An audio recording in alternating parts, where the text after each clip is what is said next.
Nos téléspectateurs, les images de Haïfa sont choquantes. Frapper l'installation de Bazan, c'est un coup au cœur de l'industrie israélienne, une catastrophe environnementale, économique et psychologique en Israël. De n'importe quel angle, vous verrez la fumée et le ciel disparus derrière une masse énorme de nuages et de gaz toxiques. On peut donc vraiment dire que Haïfa étouffe. Ce qui s'est passé ce matin à Haïfa ne ressemble à aucune frappe précédente. C'est un coup qui a touché un cœur qu'Israël ne peut pas perdre. Et titre du jour, le ciblage de la raffinerie de Haïfa par les missiles des gardiens de la révolution iranien, ce mercredi 4 mars 2026, provoquant une explosion massive dans le complexe de Bazan et d'épaisses colonnes de fumée visibles à des dizaines de kilomètres. La frappe a touché, selon les premières estimations, l'une des plus importantes installations énergétiques d'Israël, forçant les autorités locales à émettre des ordres d'urgence, fermeture des routes, suspension de l'activité industrielle et mise en alerte des hôpitaux pour les cas d'intoxication et d'asphyxie. Voici donc la scène au 5e jour de cette guerre. Une scène que les Israéliens n'imaginaient pas voir le jour où ils ont décidé d'ouvrir les portes de la confrontation. Les Israéliens se sont réveillés ce matin sur une scène inhabituelle après l'une des nuits les plus lourdes vécues à Tel Aviv, marquée par des salves successives, des frappes intensives et des explosions entendues dans de vastes zones. Les images diffusées par les groupes de colons, non par les médias officiels, révèlent l'ampleur de ce qui s'est passé ces dernières heures. Certains quartiers de Tel Aviv, comme vous le voyez à l'écran, portent des traces de destruction sans précédent pour la ville. Des scènes étrangement proches de ce que Gaza vit depuis des années, mais ici, tout s'est passé en une seule nuit. Malgré le blackout médiatique et l'absence de couverture internationale directe, ce que les habitants ont publié montre à quel point les bombardements nocturnes ont été violents et comment les frappes ont atteint des zones traditionnellement considérées comme les mieux fortifiées. Ce que nous voyons à l'écran n'est donc pas que des images, mais des preuves claires de l'ampleur des tirs qu'Israël a subis la nuit dernière et de l'étendue du ciblage sur plusieurs fronts, du nord au centre jusqu'aux abords de Tel Aviv. Selon les premières estimations, ce que Tel Aviv a subi cette nuit n'était pas des tirs ordinaires, mais une attaque où les Iraniens ont utilisé un niveau de missiles différent qui a dépassé les capacités d'interception habituelles.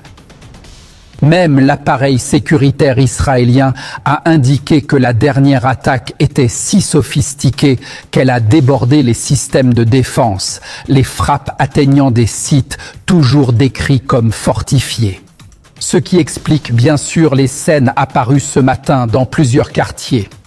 Selon des analystes militaires sur les chaînes hébraïques, la nature du bombardement indique une nouvelle tactique basée sur une forte intensité et un schéma de tir qui a perturbé les systèmes de surveillance et ouvert la voie à des vagues qui ont atteint le cœur de la ville. Ce changement, selon les médias israéliens, était inattendu et montre que la dernière frappe a envoyé un message clair. La portée de la riposte iranienne s'est élargie et le niveau de ciblage cette nuit diffère radicalement de ce que Tel Aviv a connu ces derniers jours. En suivant les réactions en Israël, il apparaît que la crainte ne concerne pas seulement ce qui s'est passé, mais ce qui pourrait arriver si ce type d'attaque se répète, ce que certains milieux sécuritaires ont considéré comme une escalade qualitative qui a bouleversé la donne dans le contexte israélien.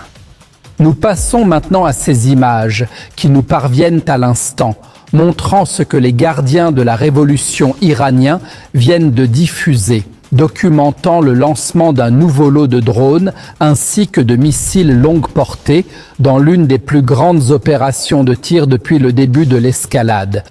30 drones de combat, plus une salve balistique comprenant 11 missiles longue portée, dont selon les estimations des missiles de type Fatah 2 offensifs. L'Iran lance ce matin, mercredi 4 mars 2026, un nouveau lot de missiles et de drones vers les territoires occupés. Le tir provient de la région de Kermanshah, précisément de la base de Nabi Akram à l'ouest du pays, l'un des points les plus proches d'Israël. Cela signifie que le temps d'arrivée sera plus court que d'habitude et nous attendons bien sûr son impact. Ce qui frappe, c'est la méthode de lancement. Les missiles ne partent pas de plateformes exposées comme d'habitude, mais surgissent de cols rocheux et de tunnels montagneux profonds creusés dans la chaîne entourant la base. Cette technique rend le lancement surprenant pour les systèmes de surveillance car les missiles apparaissent soudain au-dessus de l'horizon sans être détectés par les caméras thermiques ou satellites avant le décollage. Les images de terrain que nous montrons capturent la sortie des missiles des tunnels, des scènes rares révélant l'infrastructure montagneuse sur laquelle l'Iran s'appuie pour ses lancements. Une structure conçue pour réduire la capacité des satellites à détecter les mouvements précoces.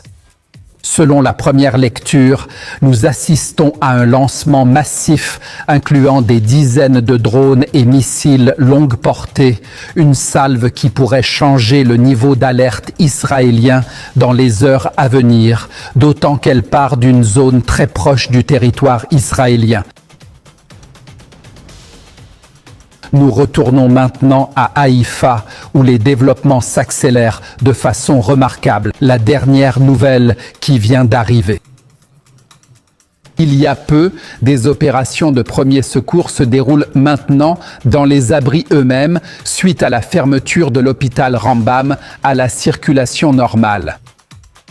L'hôpital Rambam est le plus grand centre médical de Haïfa et du Nord, situé dans la région côtière de Bat Glim. L'hôpital sur lequel Israël compte habituellement pour gérer les urgences majeures et recevoir les blessés lors des guerres et catastrophes.